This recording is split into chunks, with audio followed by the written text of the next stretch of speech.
Hello viewers, আশা করি সকলে ভালো আছেন। অ্যানিভার্সারি হোক বা যে কোনো অনুষ্ঠানে বা পার্টির আয়োজনে বানাতে পারেন এই ডিমের নতুন রেসিপি, সম্পূর্ণ নতুন স্বাদে মোগলাই এগ কারি। এই রান্নাটি একেবারে ভিন্ন পদ্ধতিতেই করা হয়ে থাকে। নান, পরোটা, পোলাও দিয়ে খেতে দারুণ লাগে। নমস্কার, আমি মৌ, আপনারা দেখছেন মৌয়ের সাথে রান্নাবান্না। নিয়মিত নতুন নতুন রেসিপি সবার আগে পেতে আমাদের চ্যানেলটি সাবস্ক্রাইব করে বেল নোটিফিকেশান অন করে রাখুন।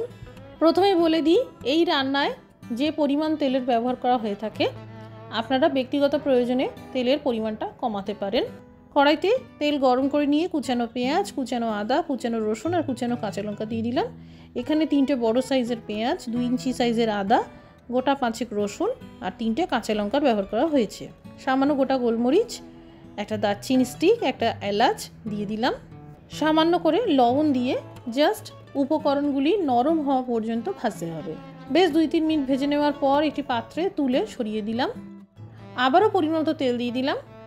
কম আঁচে রেখে দিয়ে দিলাম 1 চামচ কাশ্মীরি লঙ্কার গুঁড়ো, থেতো করা রসুন দিয়ে দিলাম। এখানে গোটা 4 রসুনকে থেতো করে নিয়েছিলাম, আপনারা রসুন বাটা দিতে পারেন। 2টো টমেটোকে এইভাবে বড় সাইজ করে কেটে দিয়ে দিলাম। 3টে সিদ্ধ ডিম দিয়ে দিলাম। এখানে ডিমগুলোকে আমি হালকা করে চিড়ে নিয়েছিলাম। এবার 3-4 মিনিট মতন এই মশলা সহ ডিম ভেজে নিতে হবে। ভাজা হয়ে গেল। এবার একটি পাত্রে এই মশলা সহ ডিম তুলে নিলাম। এদিকে পেঁয়াজের যে মিশ্রণটা ভেজেছিলাম ঠান্ডা করে নিয়ে মিক্সার জারে দিয়ে দিলাম। এরই সাথে দিয়ে দিলাম 1 চামচ আস্ত জিরে, সামান্য হলুদ, 1 চামচ ধনের গুঁড়ো, আন্দাজ মতন আধা কাপ ফ্রেশ ধনে পাতা আর উঁচু উঁচু করে 1 টেবিল চামচ টক দই। এখানে আমি বাড়িতে পাতা টক দইয়ের ব্যবহার করেছি, আপনারা বাজারজাত টক দইয়ের ব্যবহার করতে পারেন। সামান্য করে জল দিয়ে একটা পেস্ট তৈরি করে নেব। কড়াইতে দিয়ে দিলাম তেল আর বাটার। ফোড়নে ভেজে নিলাম একটা দারচিনি আর কয়েকটা গোটা গোলমরিচ। এবার এই মশলার পেস্টটা ঢেলে দিলাম। আঁচটা মিডিয়ামে করে ঢাকা চাপা দিয়ে 2 মিনিট রান্না করব। 2 মিনিট পর এই দেখুন মশলার মধ্যে যে সামান্য জল ছিল সেটা একেবারেই নেই, আর মশলার গ্রেভি থেকে তেল আলাদা হতে শুরু করেছে। এই পর্যায়ে আরও 2 মিনিট এই মশলার গ্রেভি ভেজে নিতে হবে। এবার দিয়ে দিলাম গরম জল। এখানে 1 গ্লাস গরম জলের ব্যবহার করা হয়েছে।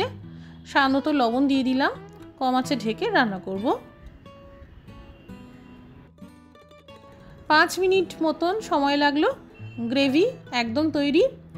এবার সবশেষে গরম মশলার গুঁড়ো দিয়ে দেবো আর কাসুরি মেথি দিয়ে দেবো 1/2 চামচ করে। এবার আঁচটা বন্ধ করে দিলাম। এই মোগলাই এগ কারি একদম তৈরি। তবে মোগলাই এগ কারি পরিবেশন করার একটা নিয়ম আছে, সেটাও দেখে নিন।